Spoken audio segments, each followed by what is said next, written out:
Bienvenidos y bienvenidas. Sean todos ustedes a este video donde platicaremos al respecto de el caso BRP y BPC y otros versus Nicaragua. Esto es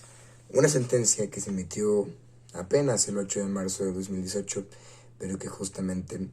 lleva desde 2001, con mucho dolor, con mucho sufrimiento, con muchas cuestiones interesantes, con muchas lagunas que minuciosamente vamos a ir platicando a lo largo de este video. Por supuesto, reiterando siempre que la justicia es lo más importante que debe de haber, y por supuesto entendiendo la resolución de la Corte Interamericana de Derechos Humanos. Comenzamos. Muy bien, ahora platicaremos al respecto de los hechos.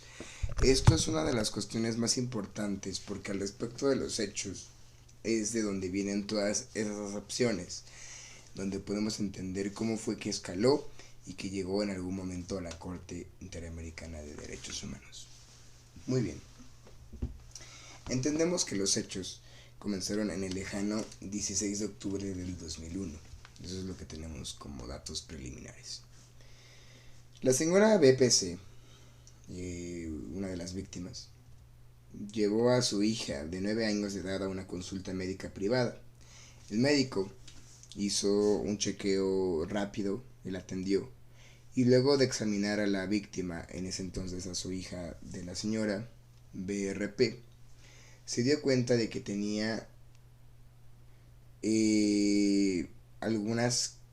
pequeñas laceraciones y condilomas en la región perianal. Por supuesto, también tenía roto el himen y de alguna u otra forma también tenía algún tipo de enfermedad venérea. Esto, por supuesto, levantó las alarmas completamente e hizo hacer la opinión de un segundo médico. Esta segunda opinión, en efecto, confirmó el hecho de que de alguna u otra manera, de alguna u otra forma,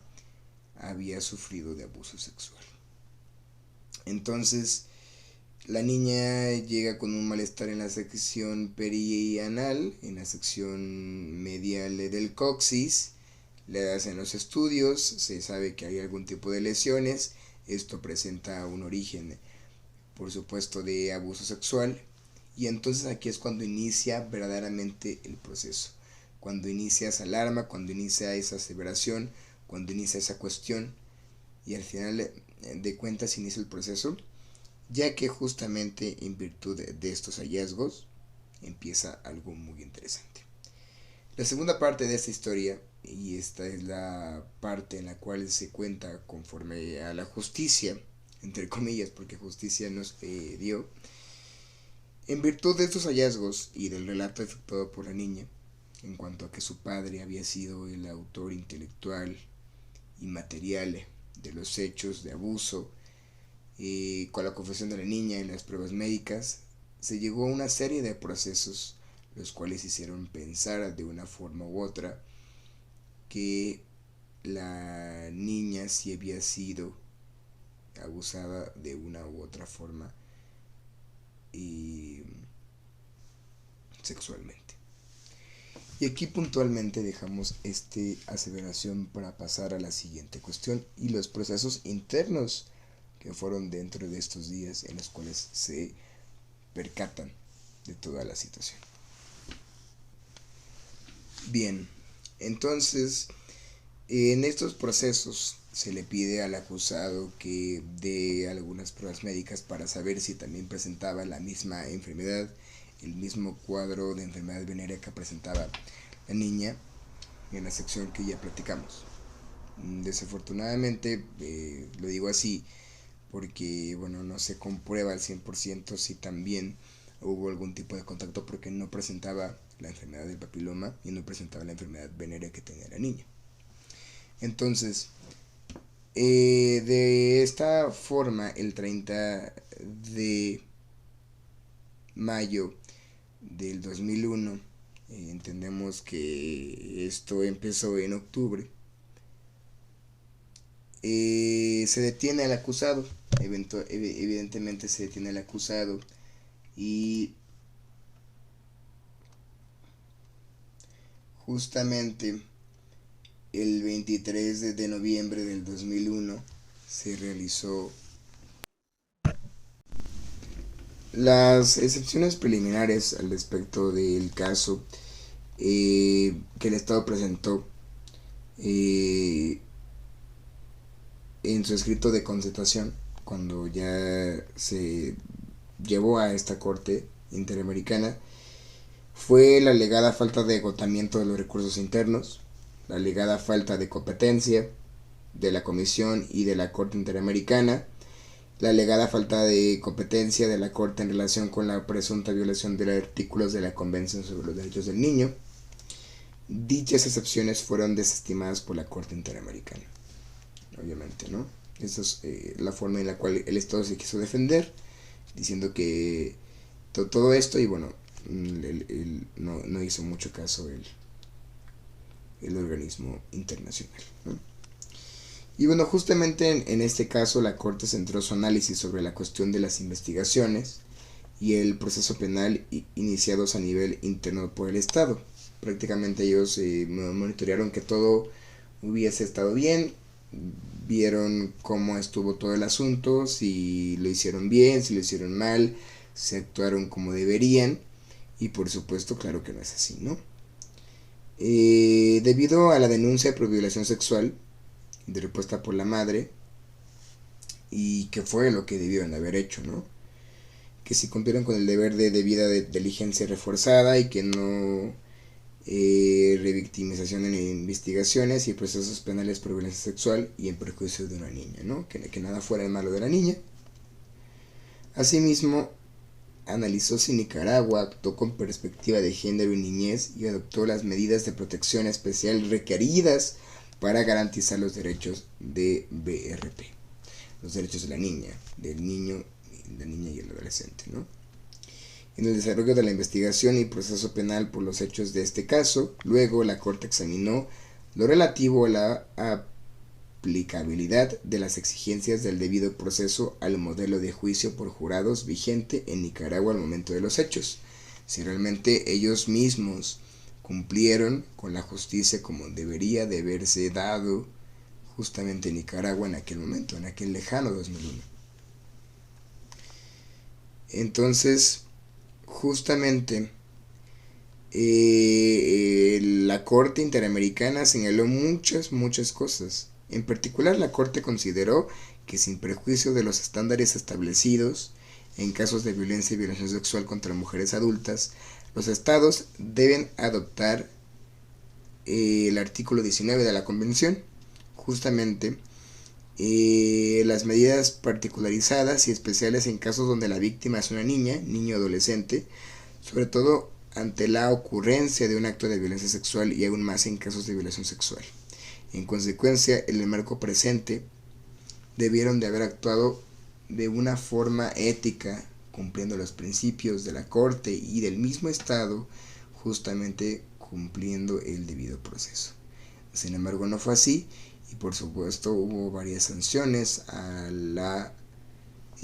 cuestión de la nación por todo lo que no hicieron, ¿no? La Corte también subrayó que la actuación estatal deberá estar encaminada a la protección reforzada de los derechos de los niños, que justamente nunca se le dio ningún tipo de protección, no se le brindó ningún tipo de atención y justamente no se entiende lo que se quería buscar, porque más sin embargo nunca fue la justicia, ¿no? Y la Corte determinó que la debida diligencia reforzada implica la adopción de medidas especiales y el desarrollo de un proceso adaptado para que los niños, niñas y adolescentes puedan vivir en un ambiente libre de violencia. Justamente ellos nunca garantizaron, como lo comentamos, que la niña estuviera bien, ¿no? Entonces, justamente la Corte estimó que el sometimiento de la niña a revisiones ginecológicas de forma reiterada no atendió al objetivo de minimizar el trauma derivado de una violación sexual. Justamente Solo querían hacer pruebas para saber si era real o no lo que había pasado, y no creyeron y justamente no quisieron hacer más aún traumático. Cuando la primera visualización, el primer veredicto del médico privado fue que sí lo hubo, y al parecer con una suficiente para entender que sí lo hubo, no haber que hacer más pruebas y traumar a la niña más al respecto de lo que es tan delicada una violación sexual. Entonces, la corte consideró que era especialmente grave que las autoridades judiciales hayan permitido en el presente caso la realización de una inspección ocular y reconstrucción de los hechos con la participación de la niña, que siempre la tuvieron ahí, que siempre estuvieron preguntando y preguntando y repitiendo cada rato ese proceso, ese trauma, esa parte de su vida que no quisiera recordar, aún más siendo una menor y por supuesto una niña que no entiende y que realmente solo lastima más aún sus derechos subjetivos, por supuesto, ¿no? Adicionalmente, la Corte sostuvo que el Estado no brindó acompañamiento y atención integral a la niña durante la sustitución de todo el proceso, durante la sustitución de su familia, por supuesto, y al final de cuentas de toda la violencia que había sufrido a lo largo de su infancia, ¿no? Por todo lo anterior, la Corte determinó la violación de los derechos a la integridad personal, a las garantías judiciales, a la vida privada y familiar, y a la protección judicial, tanto por acción como por omisión, en los términos de los artículos 5.1, 8.1, 11.2 y 25.1 de la Corte Interamericana de Derechos Humanos. Este fue el veredicto final que dio la Corte Interamericana al respecto de todo lo que sucedió y de toda la investigación que se dio justamente hasta 2018 para determinar lo que se hizo, lo que no se hizo y cuál era la sanción ejemplar para el Estado nicaragüense por la negligencia de no garantizar la justicia de la madre y de la niña. Entonces, todo esto en cuanto a la garantía de la motivación, y la Corte consideró que lo que correspondía analizar es si el procedimiento penal en su conjunto ofreció mecanismos de salvaguardia contra la arbitrariedad que permitieron comprender las razones del veredicto. Y por supuesto también que el Estado no garantizó la seguridad de las víctimas, tanto así que tuvieron que pedir asilo en un país extranjero y retirarse a los pocos meses de iniciar la demanda por ser incompetencia y no garantizar su seguridad. Entonces, toda esta cuestión es lo que la Corte da por hecho y da su veredicto final ante justamente toda la negligencia que se hizo en el debido proceso. Por supuesto, este es un resumen de todo el caso. Si quieren leer bien la sentencia completa y el resumen, estarán debajo en la descripción para que puedan leerla sin problema. Al respecto de las reparaciones que tenía que hacer el Estado nicaragüense, la Corte estableció en su sentencia una forma de reparación. Ordenó a Nicaragua, dentro de un plazo razonable, determinar por intermedio de las instituciones públicas competentes las eventuales responsabilidades de los funcionarios que contribuyeron con su actuación en la comisión de actos de revictimización y violencia institucional en perjuicio de pagar a BRP, BPC y NRP las sumas establecidas por concepto de gastos por tratamiento de salud especializadas en materia de violencia y abuso sexual. Por supuesto también el garantizarle un lugar en la universidad nicaragüense o donde ella quisiera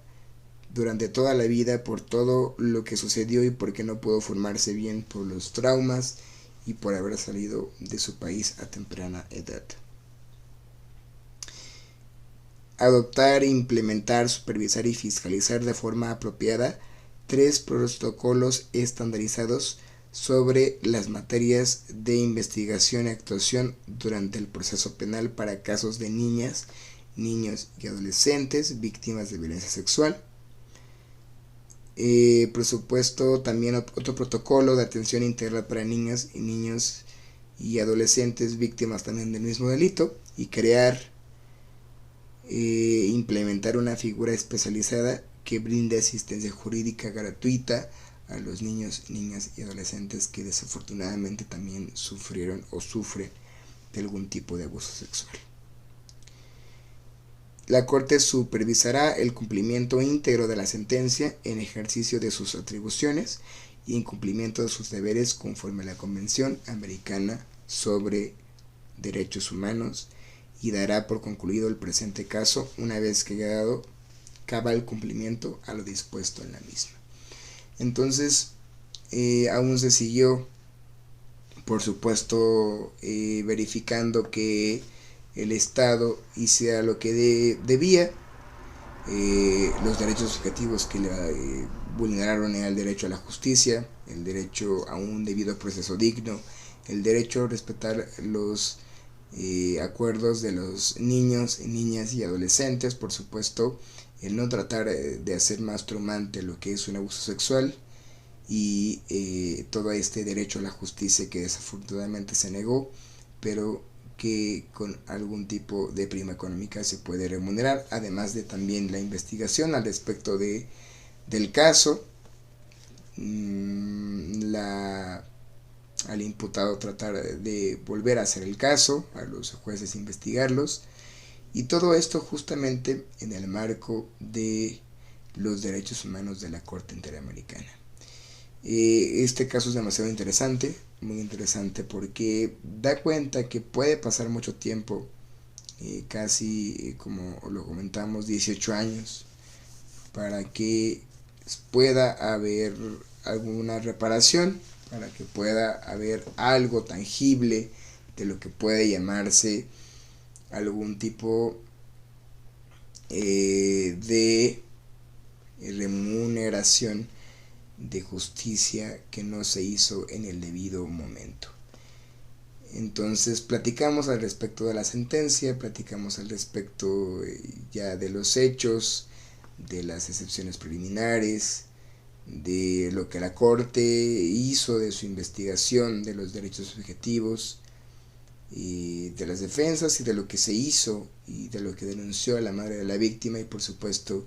qué es lo que tiene que hacer el Estado nicaragüense para poder remediar, si se puede llamar así, lo que no hizo en su momento. Entonces, esto fue la sentencia de la Corte Interamericana de Derechos Humanos de BRP, BPC y otros versus Nicaragua, con una resolución aún aparente, porque sigue todavía a 2 años ya de su cumplimiento, más de los 2 años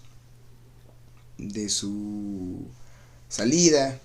de la sentencia ya publicada, y toda la sanción sigue siendo con una vista con lupa, una vista protocolada de si el Estado nicaragüense lo sigue cumpliendo. Fui Joel Sanabria y te expliqué esta sentencia. Espero que te haya gustado y nos veremos pronto con algún otro video.